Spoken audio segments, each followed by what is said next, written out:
लाखों में एक हूँ बन लाखों में एक तू, लाखों में एक हूँ बन लाखों में एक तू।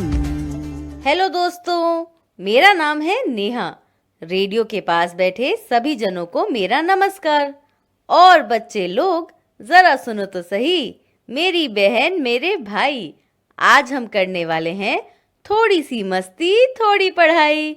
उत्तर प्रदेश गवर्नमेंट के मिशन प्रेरणा की ई पाठशाला के साथ मिलकर प्रथम एजुकेशन फाउंडेशन प्रस्तुत करता है थोड़ी सी मस्ती थोड़ी पढ़ाई। तो आप लोग तैयार हो जाइए। हमारा प्रोग्राम कुछ आधे घंटे का है, जिसमें हम आपको सुनाएंगे कुछ कहानियाँ, खेलेंगे कुछ खेल, सुनेंगे एक बाल गीत, एक अंग्रेजी कविता। तो चलिए शुरू करते हैं।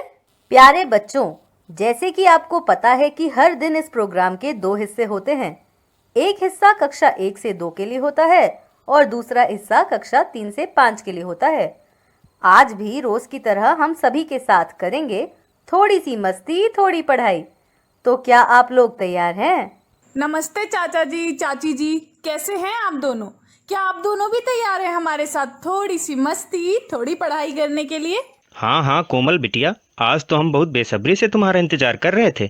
वह क्या है कि बिटिया, कल हमारी बहन की बेटी है जो दिल्ली में रहती है, उसने हमको एक कहानी सुनाई थी। वही कहानी आज हम सबको सुनाना चाहते हैं।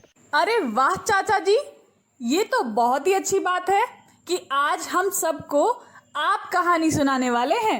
आज तो खूब मजा आने वाला है। नहीं नहीं बिटिया, कल हम लोगों ने कहानी एक साथ सुनी थी, लेकिन आज वो कहानी हम लोगों को तुम्हारी चाची सुनाने वाली हैं। कोई बात नहीं चाचा जी, कहानी चाहे आप सुनाएं या चाची जी, हमें तो बस एक अच्छी सी कहानी सुननी है। ठीक है बिटिया, जौन कहानी हम सुनाए वाले हैं वो कहानी बहुत मजेदार आए और ये कहानी का नाम आए बंदरों से पंगा। भाई, मुझे तो इस कहानी का नाम सुनकर ही किसी शैतानी के होने का आभास हो रहा है। अब इस बात का पता तो ठीक ठाक तब लग सकेगा जब हम लोग इस कहानी को सुन लेंगे। ये बात तो आपकी बिल्कुल सही है। किसी भी चीज को सुनने और देखने से पहले तो बस हम लोग को एक अंदाजा ही लग सकता है। और हाँ, अंदाजा कभी सही भी होता है और कभी कभी गलत भी हो सकता है। अरे भाग्यवान, अब जल्दी से कहानी सुना दो ताकि हमें ये पता लग सके कि जो अंदाजा कोमल बिटिया ने लगाया है वो कितना सही है। ठीक है, कहानी का नाम तो तुम लोगन का पहले से पता है। ये कहानी के लेखक हैं नीरज महाजन जी और ये कहानी को पढ़ी के सुनावा है तृप्ति बिटिया ने। बंदरों से पंगा। आरव एक दिन बाजार जा रहा था। रास्ते में उसे एक बंदर दिखा। बंदर पेड़ पर बैठा केले खा रहा था। तभी वहां कुछ बच्चे पहुंच गए। बंदर को देखकर उन्हें एक शरारत सूझी। बच्चे बंदर को चिढ़ाने लगे। आरव ने बच्चों को ऐसा करने से मना किया। बच्चे नहीं माने, वे आरव का मजाक उड़ाने लगे। एक बच्चा सीना तानकर आगे बढ़ा। उसने एक पत्थर बंदर की तरफ फेंका। बंदर ने खौं खौं करते हुए एक दूसरे पेड़ पर छलांग लगाई। अचानक खौं खौं की आवाजें चारों ओर गूंजने लगी। बंदरों का एक बड़ा झुंड वहां पहुंच गया। झुंड ने बच्चों पर हमला कर दिया। बच्चे डर गए। आरव तब तक आसपास के लोगों को बुला लाया था। लोगों ने बड़ी मुश्किल से बंदरों को काबू में किया। बच्चों ने राहत की सांस ली। बच्चों ने अपनी शरारत पर सबसे माफी मांगी। सुना चाचा जी, मेरा अंदाजा बिल्कुल सही निकला ना? हाँ बिटिया, तुम्हारा अंदाजा भी सही निकला और इस कहानी को फिर से सुनकर मजा भी आया। हमें कुछ सीख भी मिली कि हमें बिना वजह के किसी भी जानवर को परेशान नहीं करना चाहिए। बहुत अच्छी बात बताई चाचा जी आपने। यदि हम किसी भी पशु पक्षी को परेशान करेंगे तो वह हमें नुकसान ही पहुंचा सकते हैं। रेडियो पर जौन बच्चे आचा कार्यक्रम सुनत हैं उन्हों से हम यही कहब चाहित हैं कि हम लोगन का कभी भी जानवरन का परेशान नहीं करे चाहिए। बिल्कुल सही बात कही आपने चाची जी। हमें अपने आसपास जो भी पशु पक्षी दिखाई देते हैं उनकी सहायता करनी चाहिए। मैंने भी कई बार देखा है कुछ बच्चे जानवरों को बिना वजह तंग करते हैं, जो कि अच्छी बात नहीं है। इस कहानी में भी तो कुछ ऐसा ही हुआ था।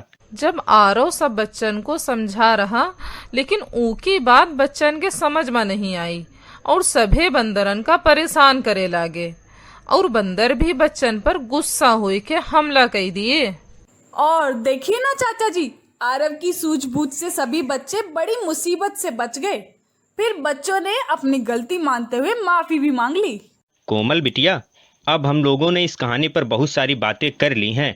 अब नेहा बिटिया, हम लोगों को एक बाल गीत भी सुनने को मिल जाए तो मजा और बढ़ जाएगा। एकदम ठीक कहा थो तुम। हमहू यह कहे वाले रहे। अब जल्दी से सुनाए दो हम लोगन का एक ठो बाल गीत नेहा बिटिया। चाची जी और चाचा जी हमें कहें और हम टाल दें, ऐसा तो हो ही नहीं सकता। आज जो बाल गीत हम लोग सुनने जा रहे हैं उसका नाम है जंगल में जानवर खेलते हैं और इस बाल गीत को पढ़कर सुनाया है देवयानी प्रसाद जी ने। तो चलिए आनंद लेते हैं इस प्यारे से बाल गीत का। जंगल में जानवर खेलते हैं, जंगल में जानवर खेलते हैं, हम भी खेलेंगे वैसे, हम भी खेलेंगे वैसे। हाथी सूंड हिलाता है, हाथी सूंड हिलाता है, हम भी हिलाएंगे ऐसे, हम भी हिलाएंगे ऐसे। जंगल में जानवर खेलते हैं, हम भी खेलेंगे वैसे। खरगोश दौड़ लगाता है, खरगोश दौड़ लगाता है, हम भी लगाएंगे वैसे, हम भी लगाएंगे वैसे। जंगल में जानवर खेलते हैं, हम भी खेलेंगे वैसे। अरे वाह नेहा, आपने तो बहुत ही मजेदार बाल गीत सुनाया है हम लोगों को। चाचा जी, आपको पता है कि हमारे साथ इस बाल गीत को सुन रहे हैं मनीष, जो उत्तर प्रदेश से हैं और आज हमारे मेहमान भी हैं। मनीष, आपका स्वागत है हमारे आज के प्रोग्राम में। धन्यवाद कोमल दीदी, मुझे ये बाल गीत सुनकर बहुत मजा आया। इस बाल गीत को सुनकर तो मुझे जंगल में रहने वाले जानवरों का ख्याल आने लगा। चाचा जी, मुझे लगता है कि जानवरों को जंगल में ही रहना चाहिए और हमें ये ध्यान रखना चाहिए कि हम उनका शिकार ना करें और जंगली जानवरों की सुरक्षा भी प्रदान करनी चाहिए हमें। हमहू तुम्हारी बात से एकदम सहमत आए बिटिया। और लोगन का इहो ध्यान रखे चाहिए कि हमरे जंगल भी सुरक्षित रहें ताकि सभी जानवर उमा खुशी से रह सकें। कोमल दीदी, इस बाल गीत में जैसा खरगोश है वैसा मेरे घर में भी एक खरगोश है। मैं भी उसके साथ दौड़ लगाता हूँ। अरे वाह मनीष, तब तो उसके साथ दौड़ लगाने में खूब मजा आता होगा आपको। जी कोमल दीदी, बहुत मजा आया है। लेकिन वह दौड़ते दौड़ते अक्सर कहीं छिप भी जाता है और फिर मैं उसे बहुत मेहनत करके ढूंढता हूँ। कहानी और बाल गीत तो हम लोगों ने सुन ही लिया है, क्यों ना अब हम सब लोग कोई अच्छा सा खेल खेल ले। जी चाचा जी, मेरा मन भी अब एक खेल खेलने का हो रहा है। अच्छा जी, जब सबकी इच्छा है तो हम लोग एक अच्छा सा खेल ही खेल लेते हैं। कोमल बिटिया, आज कौन सा खेल खिलाए वाली हो तुम? तनी बताओ तो। आज जो हम खेल खेलने वाले हैं उसका नाम है उल्टा पुल्टा। अरे बिटिया, ये कौन सा खेल है उल्टा पुल्टा? अरे तुम्हू बहुते जल्दी छटपटाए लागत हो। बिटिया तनी ई खेल का नियम भी बताए दो हम लोगन का। इस खेल में हम कुछ शब्द बोलेंगे और आप सभी उस शब्द को सुनकर उसका उल्टा शब्द बताएंगे। जैसे दिन शब्द का उल्टा होगा रात। तो अब हम खेल शुरू करते हैं। ये रहा चाची जी के लिए पहला शब्द, ऊपर। बिटिया, ऊपर शब्द का उल्टा शब्द होई तो नीचे। वाह चाची जी, आपने बिल्कुल सही जवाब दिया है। मनीष, अब आपकी बारी है। आपके लिए शब्द है सूखा। कोमल दीदी, सूखा शब्द का उल्टा शब्द होगा गीला। बहुत अच्छे मनीष। तो अब चाचा जी की बारी है। इनके लिए भी शब्द है मेरे पास। तो शब्द है लंबा। तुमने जो सवाल मुझसे पूछा है उस शब्द का उल्टा शब्द होगा छोटा। अरे वाह, सब लोगों ने बहुत अच्छे से खेल खेला है। बच्चों, आप भी अपने घर में ऐसे ही बहुत सारे खेल खेलिए और घर वालों को भी खिलाइए। मुझे पता है आपके घर वालों को भी ये खेल बहुत पसंद आएंगे। कोमल बिटिया, हमारे आज के कार्यक्रम के पहले भाग में हम लोगों ने बाल गीत, कहानी और खेल तो खेल ही लिया है, लेकिन अब समय हो गया है कक्षा 3 से 5 के बच्चों के साथ थोड़ी सी मस्ती और थोड़ी सी पढ़ाई करने का। ठीक है चाचा जी, तो शुरू करते हैं हमारे आज के कार्यक्रम का दूसरा भाग। प्यारे बच्चों, कार्यक्रम के इस हिस्से में आपका स्वागत है। रोज की तरह हम लोग आज भी एक नए खेल और नई कहानी के साथ फिर से हाजिर हैं। हम लोगन तो रोज कौनो ना कौनो खेल और कहानी सुनत हैं, लेकिन ई बतावा कि आज ई कार्यक्रम की शुरुआत कैसे करे का है। आलिया की अम्मा, शुरुआत कहीं से भी हो, मैं बिल्कुल तैयार हूँ। नेहा दीदी, मुझे कहानी सुनना बहुत पसंद है। पहले एक कहानी सुना दीजिए। अच्छा मनीष, आपकी बात मान लेते हैं। चलिए सब लोग एक कहानी सुनते हैं। वो बात तो ठीक है बिटिया, लेकिन कहानी और उसके लेखक का नाम तो बताओ। चाचा जी, आज की कहानी का नाम है चलो किताबें खरीदने। अब आप सब अनुमान लगाइए और बताइए कि कहानी में क्या हुआ होगा। कहानी का नाम सुनी के हमका लागत है बिटिया, बच्चा लोग आपन किताब खरीदे दुकाने पर जात हुई हैं। बहुत सही अंदाजा लगाई हो आलिया की अम्मा। इसमें किताब खरीदने की बात तो हो ही रही है। नेहा बिटिया, अब कहानी भी सुना दो ताकि ये पता तो लगे कि कहानी में क्या हो रहा है। जी चाचा जी, जो कहानी को सुनते हैं इसे लिखा है रुक्मणी बनर्जी जी ने और पढ़कर सुनाया है तृप्ति ने। चलो किताबें खरीदने। एक दिन दादाजी ने मेरे भाई और मुझे कुछ पैसे दिए। जाओ किताबें खरीद लाओ, उन्होंने कहा। हम दोनों बहुत खुश हुए। हम दोनों को पढ़ना बहुत अच्छा लगता है। क्या हम अभी जाएं? क्या हम बाद में जाएं? क्या हम आज चलें? क्या हम कल जाएं? हमने तय कर लिया कि अभी जाते हैं। क्या हमें बड़े बाजार जाना चाहिए? क्या हमें छोटी दुकान में जाना चाहिए? क्या हमें किसी के साथ जाना चाहिए? क्या हमें अकेले जाना चाहिए? हमने तय किया कि केवल हम दोनों छोटी दुकान में जाएंगे। हमें किताबों की छोटी दुकान पसंद है। यह छोटी जरूर है, लेकिन यहाँ बहुत सी किताबें हैं। दुकानदार हमें पहचानता है। वह हमेशा हमारी मदद करता है। क्या हमें ऐसी किताब खरीदनी चाहिए जिसमें ढेर सारे चित्र हों? क्या हमें वह किताब खरीदनी चाहिए जिसमें खूब कहानियां हों? क्या हम पतली सी किताब खरीदें? हम तय नहीं कर पाए। दुकानदार हमें देखकर मुस्कुराए। बच्चों, आओ मेरे साथ, उसने कहा।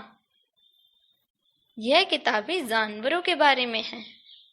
वह परियों के बारे में हैं। ऊपर वाली लड़ाइयों के बारे में हैं। तुम्हें जो चाहिए ले लो। मैंने कुछ किताबें उठाईं। मेरे भाई ने कुछ किताबें उठाईं। मैं फर्श पर बैठ गई, वह कुर्सी पर बैठ गया और हम दोनों पढ़ते गए और पढ़ते ही गए। कितनी शांति थी वहां, कहीं कोई आवाज नहीं। 1 घंटा बीता, 2 घंटे बीते। आखिर में हम जान गए कि कौन सी किताबें खरीदनी हैं। दुकानदार हमें देखकर मुस्कुराया। मैंने एक मोटी किताब खरीदी जिसमें बहुत सी कहानियां थीं। मेरे भाई ने एक बड़ी किताब खरीदी जिसमें बहुत सी तस्वीरें थीं। हम दौड़कर दादाजी के पास घर आए। उनके बिस्तर पर चढ़कर बैठ गए। उन्होंने अपने पास बैठा लिया। हम पढ़ते रहे।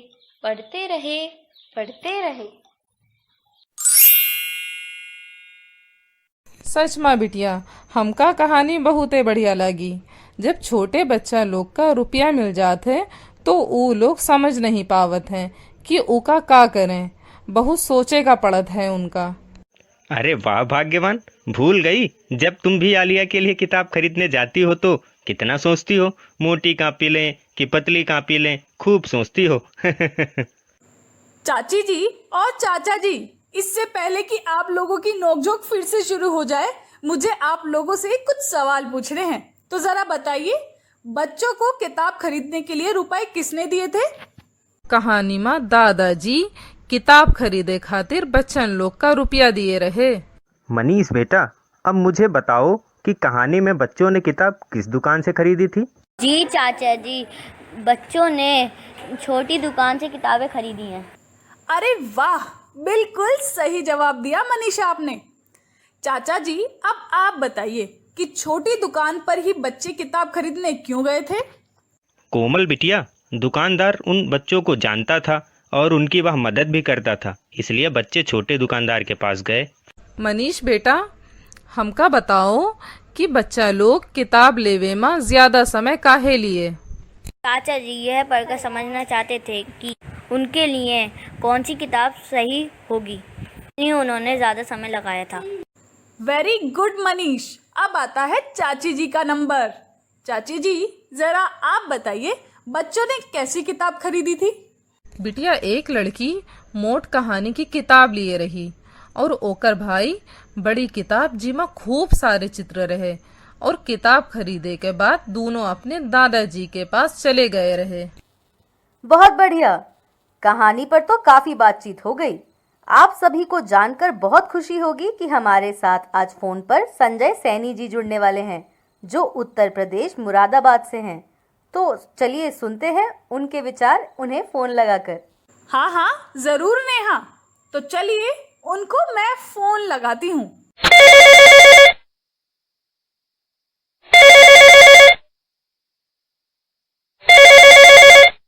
हेलो संजय जी, कैसे हैं आप? आपने भी इस कहानी को हमारे बच्चों के साथ जरूर सुना होगा, तो प्लीज बताइए ना, आपको ये कहानी कैसी? मेरे प्यारे बच्चों, मेरा नाम संजय सैनी है और मैं मुरादाबाद उत्तर प्रदेश का रहने वाला हूँ। चलो किताबें खरीदें। यह कहानी बड़े ही मज़ेदार थी और आप लोगों को भी कहानी अच्छी लगी होगी। कहानी में बच्चों के द्वारा निर्णय नहीं कर पाना कि कौन सी दुकान से कब कहाँ पे किताबों को ख़रीदा जाए, वैसे ही हम लोगों के जीवन में भी कभी कभी ऐसे क्षण आ जाते हैं जब हम निर्णय नहीं ले पाते हैं। अतः यहाँ पर हमें ये समझना आवश्यक है कि जिस विषय में हमारी रुचि हो उसी से संबंधित कार्य करें तथा अपने बड़े बुजुर्गों का भी सलाह ले लें और उसके बाद ही कार्य करें। अगर हम ऐसा करते हैं तो निश्चित ही सफल हो जाएंगे। भाई वाह, हर बार की तरह आज भी हमारे एक्सपर्ट के विचार बहुत ही अलग और रुचिकर रहे। हमें तो हमारे एक्सपर्ट को सुनकर कहानी को और भी बारीकी से समझने का मौका मिल जाता है। संजय जी, इस कॉल पर हमारे साथ जुड़ने के लिए आपका बहुत बहुत धन्यवाद। नेहा बिटिया, अब कोई खेल खेलें या कोई और सवाल पूछना है? सवाल जवाब तो बहुत हुई गवा, अब तो बस जल्दी से एक खेल कराए दो हम सभी का। बिल्कुल चाची जी, अब आप कह रही हैं तो एक खेल ही खेल लेते हैं। आज मेरे पास भी एक मजेदार खेल है। बिटिया, तुम्हारे तो सारे ही खेल कुछ ना कुछ सीख देने वाले होते हैं, इसमें तो कोई शक की बात ही नहीं है। धन्यवाद चाचा जी। वैसे आप लोग विशेषण के बारे में तो जानते ही होंगे। हाँ बिटिया, ये तो बहुत ही आसान है। जिन शब्द से किसी विशेषता का पता चलत है ओका विशेषण कहा जाता है। जी चाची जी, बिल्कुल सही कहा आपने। अब आपको करना ये है कि मैं कुछ वाक्य बोलूंगी, आपको उन वाक्य में विशेषण शब्द को ढूंढना है। तो सब तैयार हो जाइए ये खेल खेलने के लिए। हाँ बिटिया, हम बिल्कुल तैयार हैं। करण अपने पापा से लंबा है, तो बताइए मनीष, इस वाक्य में विशेषण शब्द कौन सा है? इस वाक्य में लंबा शब्द विशेषण है। बहुत बढ़िया मनीष। चाचा जी, आपके लिए भी एक वाक्य है। मीरा के पास एक सफेद कार है। बिटिया, इस वाक्य में सफेद शब्द संज्ञा की विशेषता बता रहा है, तो विशेषण शब्द भी सफेद ही है। हमहू एक वाक्य बोलत हैं। कोमल बिटिया, तुम हमका बताओ। हमरे पास एक रंगीन कपड़ा है। चाची जी, कपड़ा जो है ना वो रंगीन है और यही इसकी विशेषता है, इसीलिए रंगीन शब्द इसका विशेषण है। मनीष, अब आप बताओ, बेचू एक ईमानदार आदमी है, वाक्य में कौन सा शब्द विशेषण है? अच्छा जी, इस वाक्य में ईमानदार शब्द विशेषण है। खेल तो हम सभी ने खेल ही लिया है, क्यों ना अब आगे बढ़ा जाए, क्योंकि नेहा हमारा इंतजार कर रही है। उनके पास भी कुछ नया है हम सबके लिए। हम जानिता है नेहा बिटिया के पास इंग्लिश राइम आए, जौन अबू हम सबका सुनाए वाली है। हम ठीक कही थे ना? हाँ चाची जी, बिल्कुल सही समझी आप तो। चलिए सुनते हैं बहुत ही मजेदार इंग्लिश राइम जो तैयार किया है एनके म्यूजिक एंड स्टूडियो ने।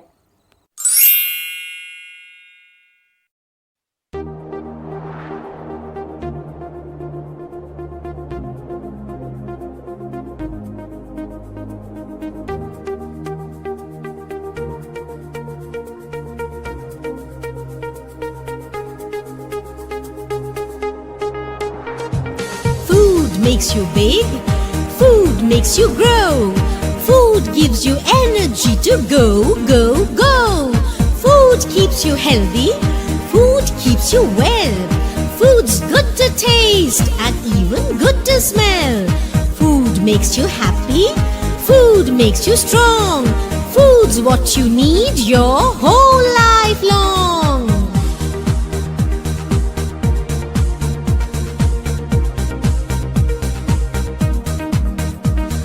Food makes you big, food makes you grow, food gives you energy to go, go, go. Food keeps you healthy, food keeps you well, food's good to taste and even good to smell. Food makes you happy, food makes you strong, food's what you need your whole life long.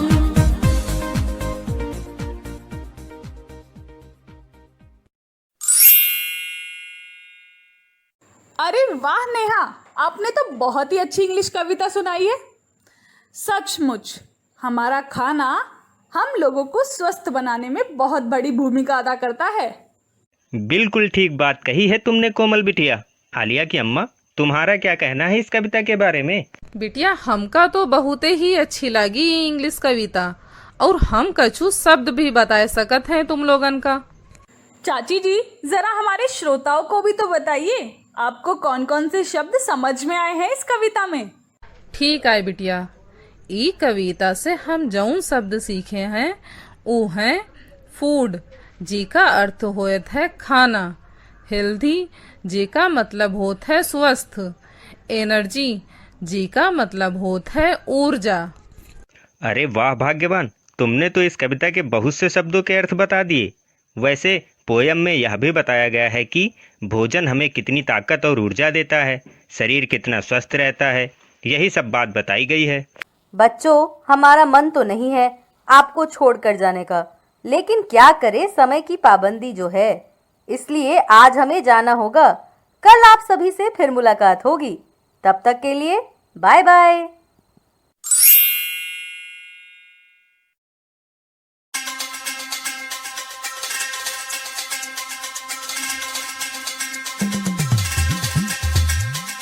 लाखों में एक हूँ, बन लाखों में एक तू। लाखों में एक हूँ, बन लाखों में एक तू। लाखों लाख है भारतवासी, मैं लाखों में एक हूँ। शिक्षा की एक बात सुनाऊं, थोड़ा थोड़ा सुन ले तू। लाखों लाख है भारतवासी, मैं लाखों में एक हूँ। सुन ले मेरी बात जरा और हो जा मेरे संग तू।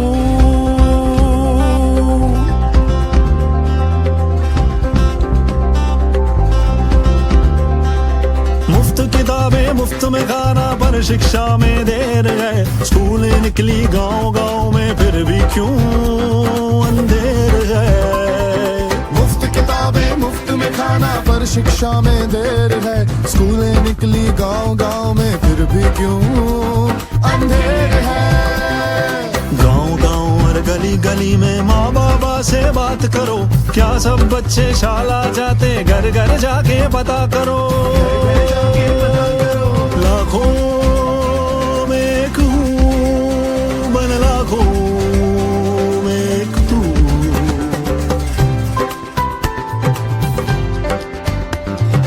नाम लिखा है स्कूल में सबका, नाम लिखा है स्कूल में सबका, फिर भी ये अफसोस है। आधे उनमें पढ़ ना पाते, किसके सर का दोष है। नटखट मुन्नी पढ़ ना पाए, इसमें सबकी हार है। किसी और को दोष न देंगे, हम सब जिम्मेवार हैं।